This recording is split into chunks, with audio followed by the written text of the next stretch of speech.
The cold sank through the soles of her thin slippers, a damp and biting misery that felt like a final judgment.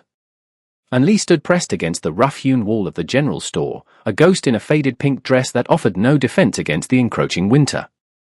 The fabric, once a comfort, was now a banner of her vulnerability, thin and frayed just like her hold on this life. Men walked past, their boots churning the half-frozen mud, their eyes either sliding over her as if she were a piece of refuse or lingering with a contempt that was somehow worse than invisibility. They saw a foreigner, a widow, a burden. They did not see the woman who had once known the warmth of a different sun, the sound of a language that did not bite and scrape. Her husband, Lin, had promised her a life here, a small piece of a golden mountain. He had found only a shallow grave and a debt she could never hope to pay. Now, the man who held that debt, a merchant named Finch with a perpetually sour face and small, greedy eyes, stood in the doorway of the laundry she had called home. He had tossed her meager bundle into the street, the cloth sack splitting open to spill her few belongings into the filth. A single porcelain teacup, her last connection to her mother, lay shattered. The sight of it broke something inside her that had, until that moment, stubbornly refused to yield. She did not cry. Tears were a luxury, a warmth she could not afford to waste. Instead, she wrapped her arms around herself, a futile gesture against the cold that came from both the air and the hearts of men. It was then that he appeared, a figure so immense he seemed to block out what little light the grey sky offered. Thomas did not ride into town so much as descend upon it, a piece of the mountain given human form. He was a giant of a man, broad in the shoulder and deep in the chest, with a cascade of dark, untamed hair and a beard that covered half his face. His presence was a silent disruption to the town's grimy rhythm. He moved with a slow, deliberate weight, his eyes, the color of a winter sky, taking in everything without hurry. He had come down from his remote solitude for supplies, a journey he made only when necessity clawed at him more fiercely than the loneliness.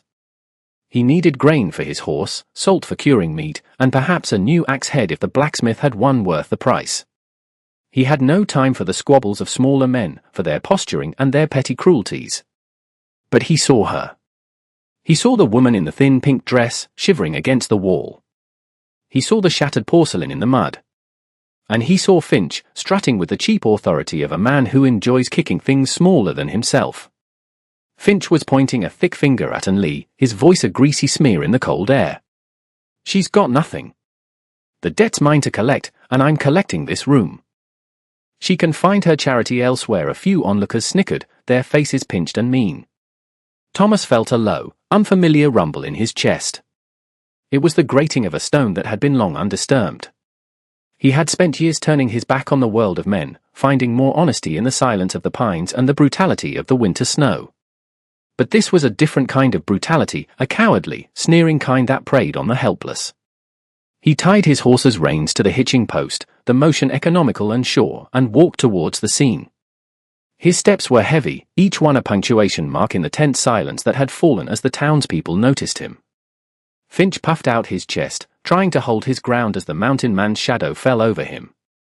It was a futile effort. Thomas was twice his size and carried the chilling stillness of a predator. Thomas didn't speak. He simply looked from Finch to the shivering woman, then down at the broken cup in the mud. His gaze was not angry, not in the hot, sputtering way of town folk. It was something colder and heavier, like the weight of a glacier. He bent down, his huge frame folding with surprising grace, and picked up the largest piece of the shattered porcelain. He held it in his palm, the delicate white fragment looking impossibly fragile against his calloused skin. Then he looked back at Finch. How much? His voice was a low rasp, unused to conversation, like the sound of rocks grinding together. Finch, momentarily flustered by the giant's focus, stammered. The debt? It's $20. For her husband's tools and supplies. A debt of honor. The word sounded hollow and false even to his own ears. Thomas reached into a leather pouch at his belt and pulled out a small stack of coins, counting them out with a thick thumb. He dropped them into Finch's outstretched hand, the clink of the metal unnaturally loud. He didn't stop there. He pulled out another coin, a silver dollar, and held it out. For the cup, Finch stared at the coin, his greed warring with his fear. He snatched it. Thomas then turned his gaze fully on Lee. She flinched, her dark eyes wide with a terror that expected a new kind of cruelty. He was an unknown monster, larger and more unpredictable than the ones she knew. He held out his hand, palm up. In it lay the piece of her broken cup. For a long moment, she just stared. Then, slowly, hesitantly, she reached out her trembling fingers and took it. His hand was rough, but his touch as she retrieved the shard was unexpectedly gentle. "Come," he said. It wasn't a question or a request. It was a simple statement of fact, a solution to a problem he had decided to solve. She didn't know what to do, where to go. The entire town was watching. To refuse was to remain here, at their mercy. To go with him was to step into an abyss. He was a wild man, a creature of the mountains they whispered about. But in his eyes, she had not seen the familiar leer of contempt. She had seen nothing. A calm, deep emptiness, like a frozen lake. It was more terrifying and yet, somehow, safer than the simmering hatred of the town. Without another word, he gathered her spilled belongings, stuffing them back into the sack with an almost comical awkwardness, his large hands clumsy with the small, feminine items. He slung the sack over his shoulder, then walked to his horse. He didn't look back to see if she was following. He simply trusted that she would. And Lee took one last look at the hostile faces, at the muddy street that had offered her nothing but grief, and made her choice. She walked towards the mountain man and his horse, her steps small but steady. He loaded his sacks of grain, then mounted the animal in one fluid motion. He looked down at her and extended a hand. It was a long way up. Swallowing her fear, she placed her hand in his. His grip was firm, enveloping her small hand completely as he lifted her, seating her in front of him on the broad back of the horse. She was small against his immense frame, the thin fabric of her dress a stark contrast to his heavy furs and leather. The horse shifted, and she instinctively leaned back against the solid wall of his chest. It was warm, a shocking, living heat that seeped through her worn clothes. He nudged the horse forward, and they began their journey out of the town, leaving the gaping faces and muttered speculations behind them. The ride was silent, broken only by the rhythmic plodding of the horse's hooves and the sigh of the wind through the barren trees. She did not speak. He did not speak. The world grew wilder around them, the shabby buildings of the town giving way to rolling hills, then to the steep, pine-choked inclines of the mountains. The air grew thinner, colder. Snow began to fall, soft, silent flakes that clung to his beard and her dark hair. She huddled deeper into herself, trying to fight the bone-deep chill. After what felt like an eternity, Thomas reached behind him and unstrapped a heavy wool blanket. Without a word, he draped it around her shoulders. The coarse fabric was heavy and smelled of wood smoke, pine, and him. It was the first true warmth she had felt all day. The gesture was so simple, so practical, yet it felt like a profound kindness. She clutched the blanket tightly, the fear in her heart easing its frantic grip by the smallest of margins. He was a stranger, a giant taking her to a place she could not imagine, but he had given her a blanket. It was a start. They rode higher and higher, the trail narrowing until it was barely a path at all. The silence between them was not empty, it was filled with a weight of unspoken questions, of her terror and his stoic resolve. She wondered what he wanted from her, what price she would have to pay for this rescue. He wondered what in God's name he was doing, bringing a fragile, broken woman into the heart of his solitude. He had lived alone for so long, the presence of another human being was a jarring intrusion, a disruption to the deep, silent conversation he held with the mountains. Yet, the memory of her standing there, so utterly defeated, had moved something in him. It was an old, rusted instinct, to protect, to shield, to stand between the wolf and the lamb. As dusk began to bleed across the snow-covered peaks, they finally arrived. His home was not a cabin, not a house. It was a crude shelter built into an overhang of rock, a lean-to of thick logs and packed earth, with a heavy animal hide for a door. A thin curl of smoke rose from a stone chimney, a sign he had banked the fire before leaving. It was a raw, primal place, built for survival, not comfort. This was his world, and she was now a part of it. He dismounted and then lifted her down, his hand spanning her waist. She felt as light as a doll in his grip. He pushed aside the hide flap, revealing a small, dark interior lit by the faint glow of embers in a stone hearth. The air inside was thick with the scent of wood smoke and cured meat. There was a rough-hewn table, a single stool, and a bed of furs in the corner. That was all. He gestured for her to enter. She hesitated for a moment on the threshold, then stepped inside, clutching the blanket around her. He followed, bringing in their supplies. The space felt impossibly small with him in it. He moved to the hearth, adding logs from a pile nearby until a proper fire crackled to life, casting flickering shadows on the stone walls. The warmth was immediate and life-giving. He took a tin pot, filled it with snow from just outside the door, and set it near the fire to melt. He worked with a quiet efficiency, his movements economical and sure. He seemed to have forgotten she was there, lost in the familiar rhythm of his solitary life. Anli stood by the wall, a silent observer, feeling like a misplaced ghost. She did not know the rules of this place. She did not know what was expected of her. So she did what she had always done when faced with uncertainty: she made herself useful. She took the small sack of her belongings and found a corner to place it. She unrolled the blanket he had given her and folded it neatly. Seeing a worn broom made of bound twigs, she began to gently sweep the packed earth floor, collecting the dust and stray debris from his day's work.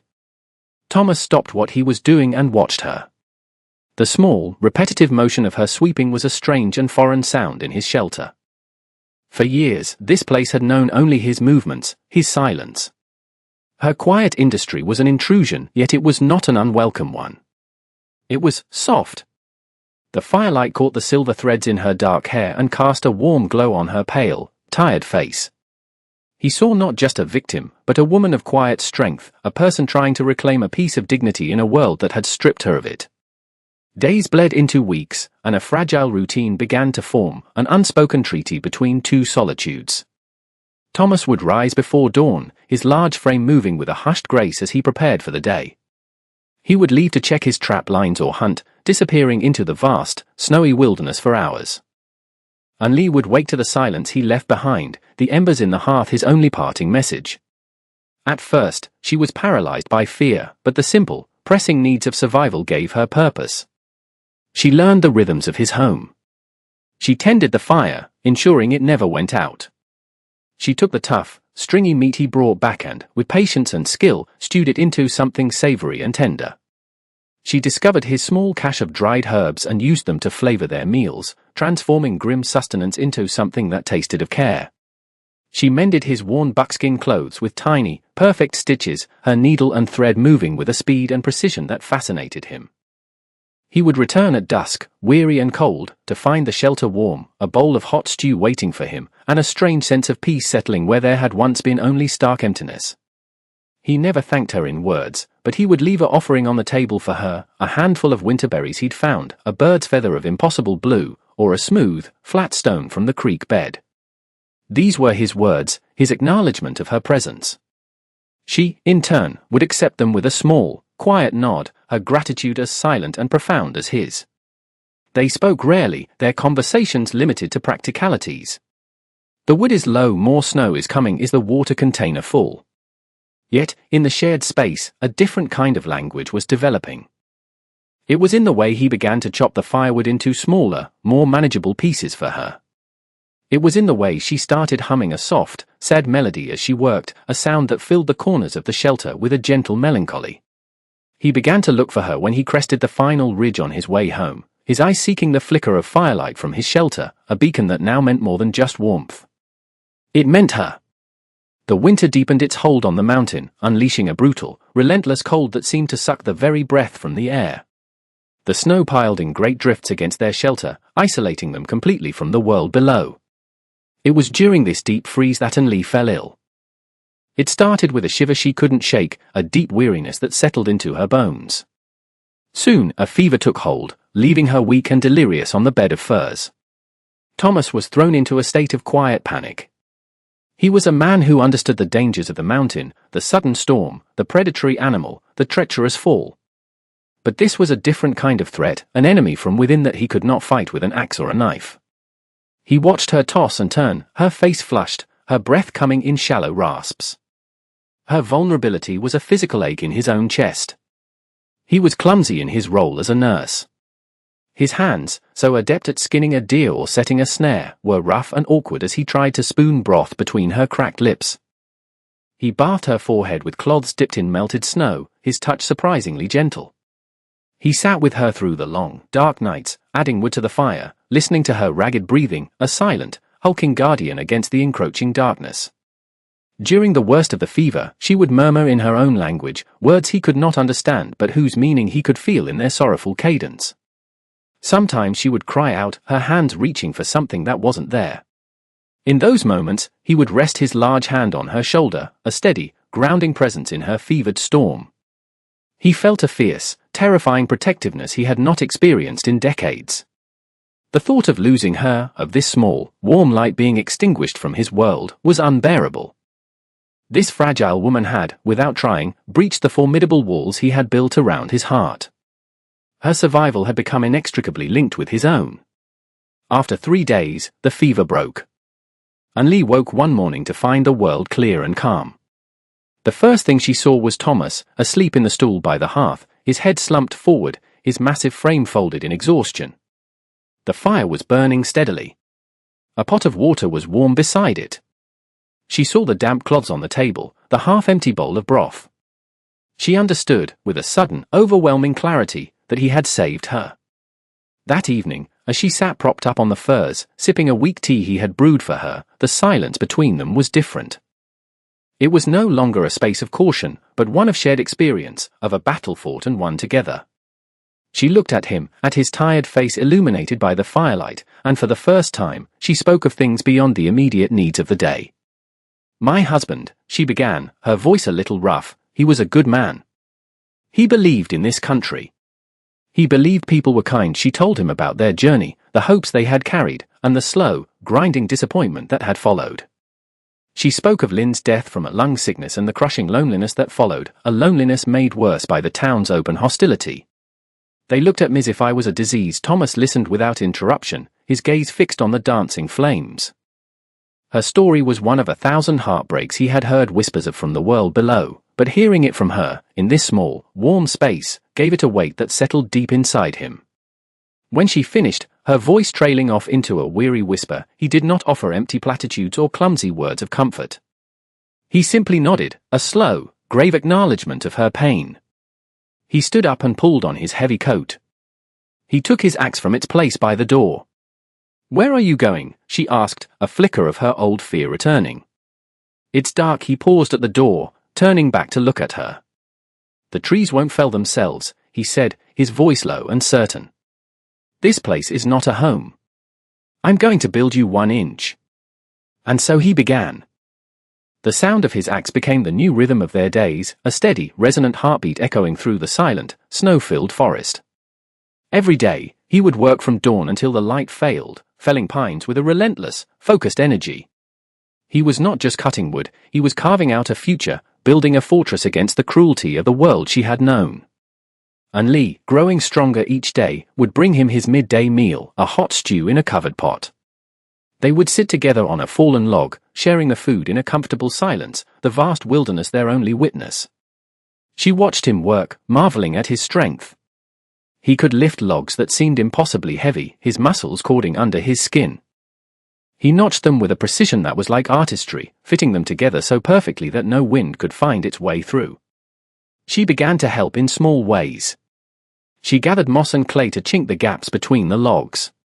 She stripped the bark from smaller branches that would be used for the roof. They worked as a team, their movements falling into a natural, unspoken partnership. One afternoon, as he was hoisting a roof beam into place, he slipped on a patch of ice. He let out a sharp grunt of pain as the heavy log grazed his arm, tearing his sleeve and the skin beneath. An-Li rushed to his side. "Let me see," she insisted, her voice firm. He reluctantly showed her the long, deep gash. Without hesitation, she led him back to the shelter, washed the wound with clean, warm water, and bound it tightly with strips of clean linen from one of her few remaining garments. Her touch was gentle but sure, her brow furrowed in concentration. As she finished, her fingers lingered on his arm for a moment longer than necessary. He looked down at her dark hair falling across her face, and felt a warmth spread through his chest that had nothing to do with the fire. It was in these small moments that their love story was written, not in grand declarations, but in shared labor, quiet care, and the steady, patient construction of a shared life. The cabin rose from the snow-covered ground, a testament to his devotion. It was small, just a single room, but it was sturdy and true. It had a proper stone fireplace he built with his own hands, a floor of smooth, split logs, and a small window cut into the south-facing wall, covered with a carefully scraped and oiled piece of hide that let in a soft, milky light. The day they moved in was a quiet celebration. He carried her few belongings from the old shelter to the new one. She laid out the furs on the new raised bed platform he had built. She placed the single mended piece of her mother's teacup on the new mantelpiece above the hearth. It was no longer a symbol of what she had lost, but a marker of where she had begun anew. That night, they sat before the first fire in their new home. The flames danced and leaped, filling the small space with a golden, flickering warmth. The cabin smelled of fresh-cut pine and clean earth. Outside, the wind howled, but inside, there was only a profound and peaceful silence. An-Li looked around the room, her heart full. It was the first place she had felt truly safe since she had left her homeland. She turned her eyes to Thomas, who was watching her, his expression unreadable in the shifting light. "Thank you," she whispered, the words feeling inadequate for the immensity of her gratitude. He just shook his head slightly, as if to say the words were not necessary. He reached out, his large hand gently cupping her cheek. His thumb stroked her skin, a touch that was both rough and tender. "I was alone for a long time," he said, his voice a low rumble. "I thought it was what I wanted." To be away from everything, he looked into her eyes, and for the first time, she saw past the stoicism, past the wildness, to the deep well of loneliness he had carried within him. "I was wrong," he finished simply. An-Li leaned into his touch, her eyes closing. She raised her hand and placed it over his, holding his hand against her face. No more words were needed. In the heart of the unforgiving mountains, in a small cabin built by hands of love, two broken people had found not just a shelter, but a home. They had found each other. The seasons turned. The deep snows of winter slowly receded, giving way to the tender green shoots of spring. The mountain came alive with the sound of melting ice and birdsong. Life for Thomas and An-Li settled into a new, peaceful rhythm, one dictated not just by survival, but by companionship. He taught her the names of the mountain plants, which ones were for medicine, which for food. She taught him how to cultivate a small garden in a sunny patch of cleared land near the cabin, her hands coaxing life from the stubborn soil. They were rarely more than a few feet apart, yet their life was not one of clinging dependence. It was a partnership, a quiet dance of two souls moving in harmony. He would still go out to hunt, but he was never gone for long, and he always returned to the sight of her working in her garden or the smell of bread baking in the small stone oven she had ingeniously built beside the cabin. Her quiet laughter, a sound he had never expected to hear, became as much a part of his world as the cry of the hawk or the rustle of the wind in the pines. She learned to read the sky with him, to know when a storm was brewing in the west. He learned to understand the subtle shifts in her moods, to know when she was thinking of the past by the distant look in her eyes. On those days, he would not speak, but would simply sit with her, his solid presence a silent comfort, a reminder that she was no longer alone in her sorrow. One evening, as they sat on the small porch he had added to the cabin, watching the sun set in a blaze of orange and purple behind the distant peaks, she rested her head on his shoulder. He wrapped his arm around her, holding her close. The man who had ridden into town for grain, a solitary giant closed off from the world, was gone. In his place was a man who had discovered that the truest strength was not in enduring alone, but in building a life with another. He had left his isolation behind and, in doing so, had found his fate, a destiny not of loneliness and survival, but of love and renewal, forever changed by the quiet, resilient woman in a faded pink dress.